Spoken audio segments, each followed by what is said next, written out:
Cholesterol seems to be this overcomplicated, overused thing that is just getting a lot of attention, but no one really knows what's going on. Is it high cholesterol? Is there good cholesterol, bad cholesterol? Is cholesterol supposed to be low?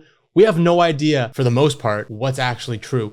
But luckily, and more recently, we have learned a lot of new cutting-edge information about this mysterious lipid, cholesterol. And one thing that we can agree on is that cholesterol is essential. It is a crucial ingredient for us to live and be able to survive. Cholesterol makes up every single cell membrane in every single cell within our body. And on top of this, it's also the backbone of some of the most important hormones in our body. And I'm talking testosterone, estrogen, prolactin, cortisol, you name it, cholesterol plays a crucial role. Now, where do we get all this cholesterol from? The first thing that comes to mind is usually from our food, right? We see cholesterol on the supplement facts on the back of our common food ingredients. It's right there in the nutritional facts. And lately, cholesterol has been getting demonized. LDL, the bad cholesterol, it increases plaques in our arteries. 1 in 4 Americans takes cholesterol-lowering drugs called statins. Nearly 2 in 5 U.S. adults have high cholesterol, according to the Centers of Disease Control.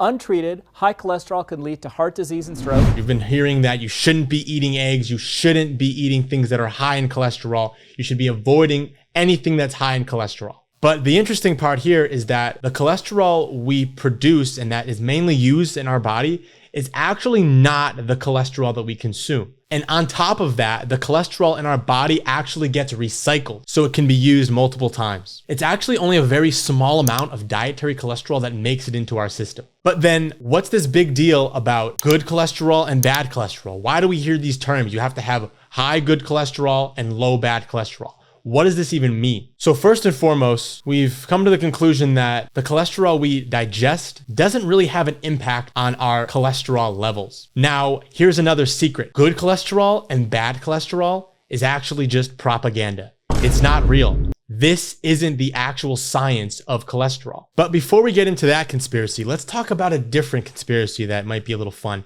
This is called the Minnesota Coronary Survey. Now, this was done a long time ago, about 50 years ago to be precise. And what they found, over 9,000 men and women who were consuming high saturated fat and low saturated fat diets. And these men and women did not have any difference in their cardiovascular events. So why was this information withheld from us? Why was there so much fear about cholesterol in the 90s, the 2000s?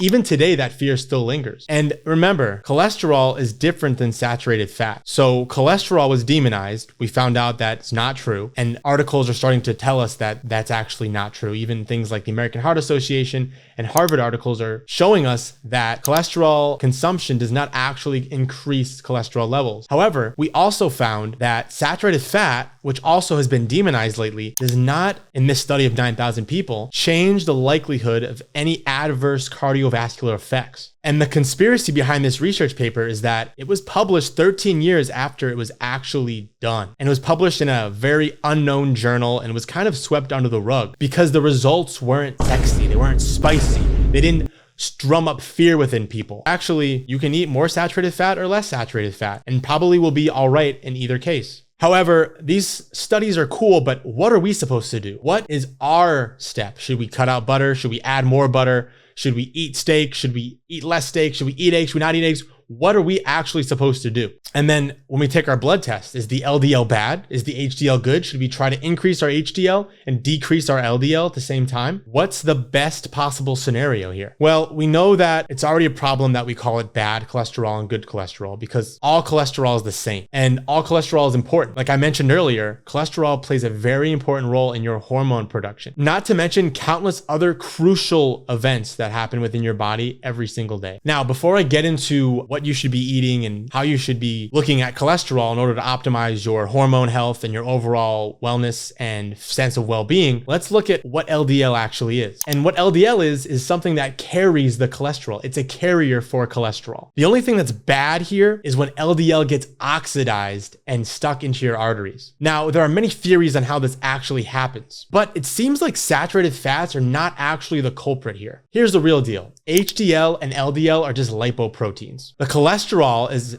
LDL-C or LDL cholesterol and HDL-C or HDL cholesterol. They both have the same cholesterol in them. One's just a transporter of this cholesterol. So what do you want to look for on your blood tests? What should you be aiming for? The goal here is actually to allow your body to consume and use the cholesterol that it produces. And this starts with having a healthy liver. We should look at this from a step back. Now, when you actually get your LDL and HDL test, now the reason why things like HDL have been so touted as this important thing you need to increase is that on average, people who seem to have good metabolic health tend to have higher HDL levels. But just the levels is not everything. It's the functionality that actually matters. And I'm going to give you the tests you should actually look for when it comes to your cholesterol. Now, are the HDL and LDL useless? Absolutely not. These are a great marker to see where you're at and if your body is producing enough cholesterol. Because remember, you want cholesterol production for so many essential events through your brain and your hormones. And then another thing that we hear about now is triglycerides. Now, triglycerides is something that we should keep in a good range and a healthy range. And how do we do this? Well, first things first, we have to avoid the foods that shoot up our insulin, like the processed sugars, the high fructose corn syrups. These things are going to spike up our triglycerides, especially if they're consumed in conjunction with a lot of fats, like polyunsaturated fats. Now, before you start getting worried if your HDL is too low or your LDL is too high, take a look at this test instead. What you really want to look at is your ApoB and your ApoA1 ratio. These are much more important markers on how your cardiovascular health is doing,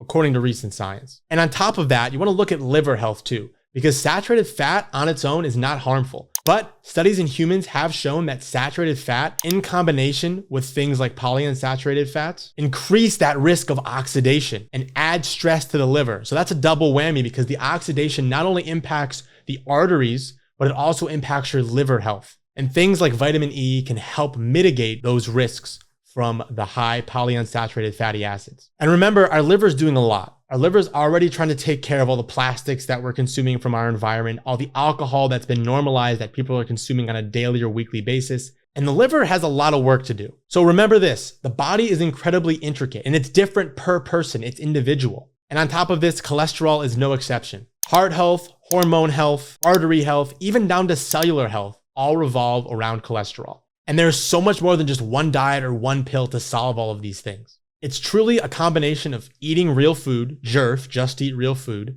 getting proper sleep, taking care of your mental well-being, and moving your body harmoniously. And all of this over time allows you to create the best specimen that you can be for yourself. And right, I said specimen because it sounds more feisty, baby. We want to be top specimen. So there's no real reason to demonize real foods here, like eggs, for example. Eggs can be a superfood for some people. Others might have an allergic reaction to eggs and shouldn't be eating as much. Yet everyone's freaking out about how many eggs they should eat per day or per week, and if they should be eating with the egg yolks or without the egg yolks. If you really want to get to the nitty-gritty of your hormone health, take a look at your ApoB and your ApoA1 ratio, as well as doing something called an NMR test, a nuclear magnetic resonance test. This measures the number of lipoproteins within the body as well as the size of your LDL particles. Because LDL is about size. The reason why we're saying it's bad is because if it's the wrong size, then it starts to get clogged up in your arteries. These transporters start to get backed up. It gets into traffic within your body. But if these sizes are harmonious with your cardiovascular system and with your veins and your arteries, then you're getting everything you need. You want LDL. You want that cholesterol to be shuttled around to your whole body so it can help you perform at your peak. But too much LDL is when you have traffic and you're backed up. In that case, you have a high LDL, but everything can't get to where it needs to go. So at the end of the day, all of these tests are important. Your HDL, your LDL, your triglycerides, your ApoB to ApoA1 ratio, even the nuclear magnetic resonance, the NMR test. But with this information, you have to take action and actually do something with your health in order to improve those numbers. And that's something for you and your health provider of choice to come up with a plan together so you can optimize those numbers to allow your body to create hormones in the best capacity possible,